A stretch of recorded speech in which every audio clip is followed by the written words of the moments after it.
पुण्यश्लोक अहिल्यादेवी होळकर यांची 299वी जयंती आज देशभर मोठ्या उत्साहात साजरी होतीये। महाराष्ट्रातील अहिल्यानगर म्हणजेच पूर्वीच्या नगर जिल्ह्यातील चोंडी या अहिल्यादेवींच्या जन्मस्थळी दरवर्षी मोठ्या उत्साहात त्यांची जयंती साजरी होते। होळकर घराण्याचे इंदोर येथील वंशज या दिवशी आवर्जून उपस्थित राहतात। आपण आज आलो आहोत अहिल्यानगर येथील चोंडी या गावी, ज्या ठिकाणी पुण्यश्लोक अहिल्यादेवी होळकर यांचा जन्म झालेला आहे आणि ह्या ठिकाणी त्यांचं बालपण वगैरे गेलेलं आहे। या ठिकाणी त्यांच्या सगळ्या स्मृती या ठिकाणी दाखवण्यात आलेल्या आहेत। तर त्याबद्दल आपण थोडी माहिती घेऊया। 31 मेला त्यांचा जन्मदिवस पण आहे आणि त्याच्याबद्दल आपण इथे एक त्यांचे सेवेकरी आहेत, त्यांच्याकडून आपण माहिती जाणून घेऊया। तर आपण काय सांगणार की या ठिकाणी अहिल्यादेवीचा जन्म झाला आहे, असं आपण अशी माहिती सर्वसामान्य लोकांपर्यंत गेली पाहिजे, अशी माहिती आपण सर्वसामान्यांना द्यावी अशी। खरं तर आता ह्या ठिकाणी अहिल्यादेवीचा जन्म झाला तर भारतामध्ये या ठिकाणी खरंच जिवंत जन्म ठिकाण म्हणायचं। तर या ठिकाणी आता ही जी तुम्ही विचारताय की रोजचे येणारे जाणारे भरपूर आहेत, इंदूरहून येणार आहेत, दिल्लीहून येणार आहेत, भारतामधून अनेक प्रकारचे रोजची रोज पर्यटक या ठिकाणी येत आहे। आणि या ठिकाणी जी जन्म ठिकाण आहे तर इथली जी माहिती आहे की अहिल्यादेवी ह्या भूमीमध्ये जसं जन्म झाला 8 वर्षामध्ये ह्या ठिकाणी त्या खेळल्या बागडल्या आणि त्यांचं या ठिकाणी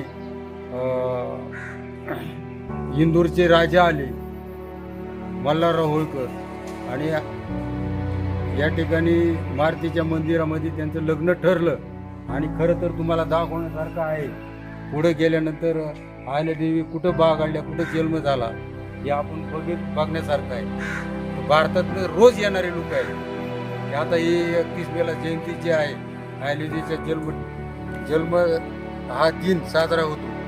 पूर्ण भारतातील लोक अनेक ठिकाणचे लोक या ठिकाणी या चोंडी गावामध्ये येतात आणि जयंती साजरा करतात। पुण्यश्लोक अहिल्यादेवी यांचा जन्म चोंडी गावात झाला। सेनापती मल्हारराव होळकरांचा मुलगा खंडेराव सोबत अहिल्याबाईंचे लग्न होऊन त्या सासरी इंदोरला गेल्या। मल्हाररावांनी सुनेचे गुण ओळखून त्यांना लिहिण्या वाचण्यास शिकवले, तसेच राज्यकारभार, न्यायदान, युद्धशास्त्र, शस्त्रास्त्रे निर्मिती, घोडेस्वारीचे धडे दिले। अहिल्यादेवींचा स्वभाव करारी, शिस्तप्रिय होता। त्यांचे वागणे साधे सरळ असे होते। युद्धात पती खंडेरावांचा आणि कालांतराने सासरे मल्हाररावांच्या मृत्यूनंतर अहिल्याबाई कणखर राज्यकर्त्या बनल्या।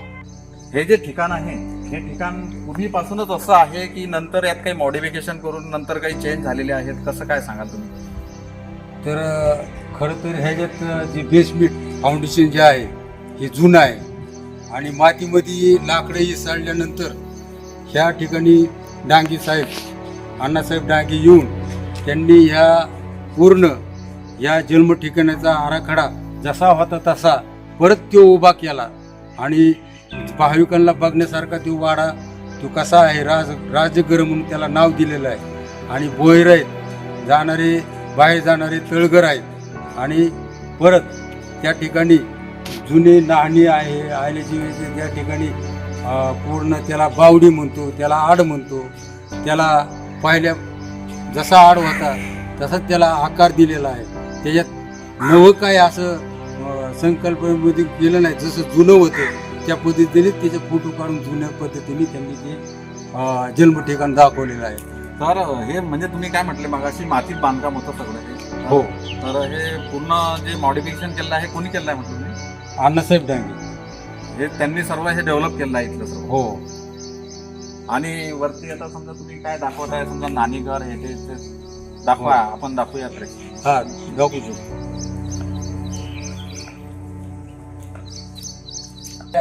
राजघराण्यामध्ये वाड्यामध्ये जे जुन्या गावकरी मंडळीची चावडी असायची, इथं न्याय द्यायला जायचा।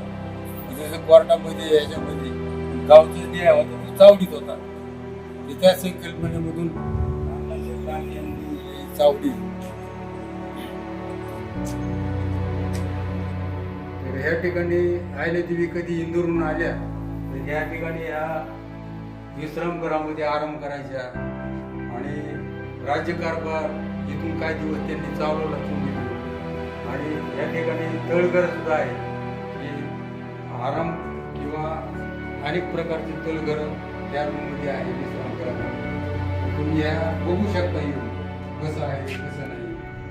तर आता आपण राजगृहामध्ये जाणार आहोत आणि राजगृहामध्ये तळघर आहे, देवघर आहे, स्वयंपाक रूम आहे, सोफा आहे.